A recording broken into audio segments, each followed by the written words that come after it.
नमस्कार, आप देख रहे हैं न्यूज़ आर। आज बात करेंगे डूबते हुए जकार्ता की। विश्व में कोरोना महामारी अपना तांडव मचा रही है। जहां देशों में कोरोना से लगातार मौतें हो रही हैं, तो वहीं एक ऐसा शहर है जिसका अस्तित्व खतरे में है। जी हां, हम बात कर रहे हैं सबसे ज़्यादा मुस्लिम आबादी वाले देश इंडोनेशिया की राजधानी जकार्ता की। पृथ्वी पर सबसे तेजी से डूबने वाले शहरों में से एक जकार्ता को लेकर पर्यावरण विशेषज्ञों ने आगाह किया है। पर्यावरण विशेषज्ञों ने आगाह किया है कि अगर यही रफ्तार जारी रही तो इसका 1/3 हिस्सा 2050 तक डूब सकता है। हर साल ये शहर 9 इंच तक डूबता जा रहा है, जो ये बताता है कि आने वाले समय में कहीं इसका अस्तित्व ही न खत्म हो जाए। लगातार डूबते जकार्ता को लेकर एक्सपर्ट्स अगले कुछ दशक में इसके कई हिस्सों के पूरी तरह से डूब जाने की वार्निंग दे रहे हैं।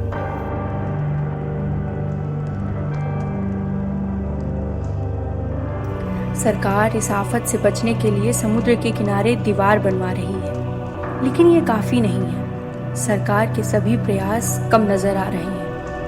जकार्ता के डूबने का मुख्य कारण समुद्र का बढ़ना नहीं, बल्कि इसका मुख्य कारण दशकों से भूजल भंडार का अनियंत्रित एवं अत्यधिक दोहन है। समुद्र का बढ़ता जल स्तर और तेजी से बदलता मौसम तो इनके निम्न कारणों में शामिल है। लगातार हो रहे दोहन के चलते इसके कुछ हिस्से अभी से गायब होने शुरू हो गए हैं। इस पूरी समस्या की जड़ शहर में पाइपलाइन से पानी की सप्लाई बहुत कम होने में छुपी है।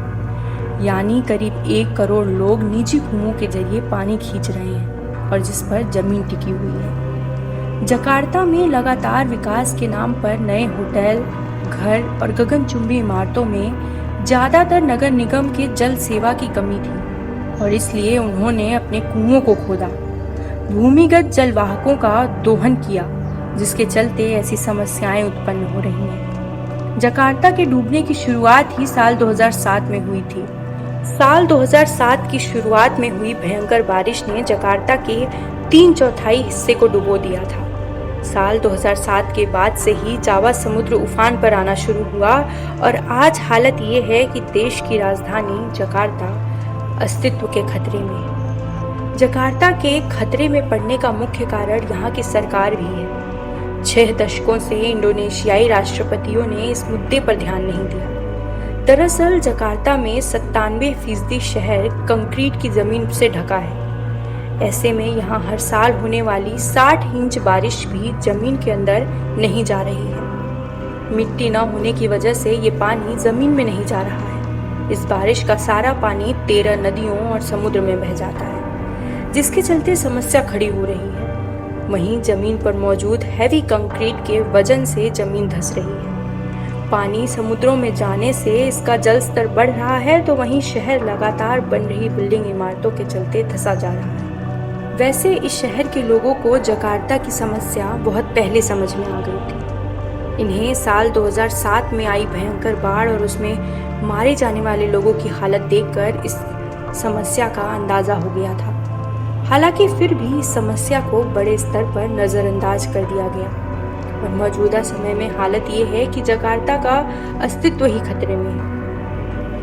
अगर ऐसे ही सबने कुछ और सालों तक अपनी आंखें बंद रखी तो जल्द ही ये जकार्ता विलुप्त हो जाएगा। सिर्फ जकार्ता ही नहीं, मौजूदा समय में पूरा विश्व पर्यावरण की गंभीर समस्याओं से जूझ रहा है। कैलिफोर्निया के जंगलों में लगी आग और समुद्रों में होता तेल का रिसाव इसका बड़ा उदाहरण है। इंडोनेशिया अगर अब भी नहीं संभलता है तो समुद्र में समा जाएगी राजधानी जकार्ता।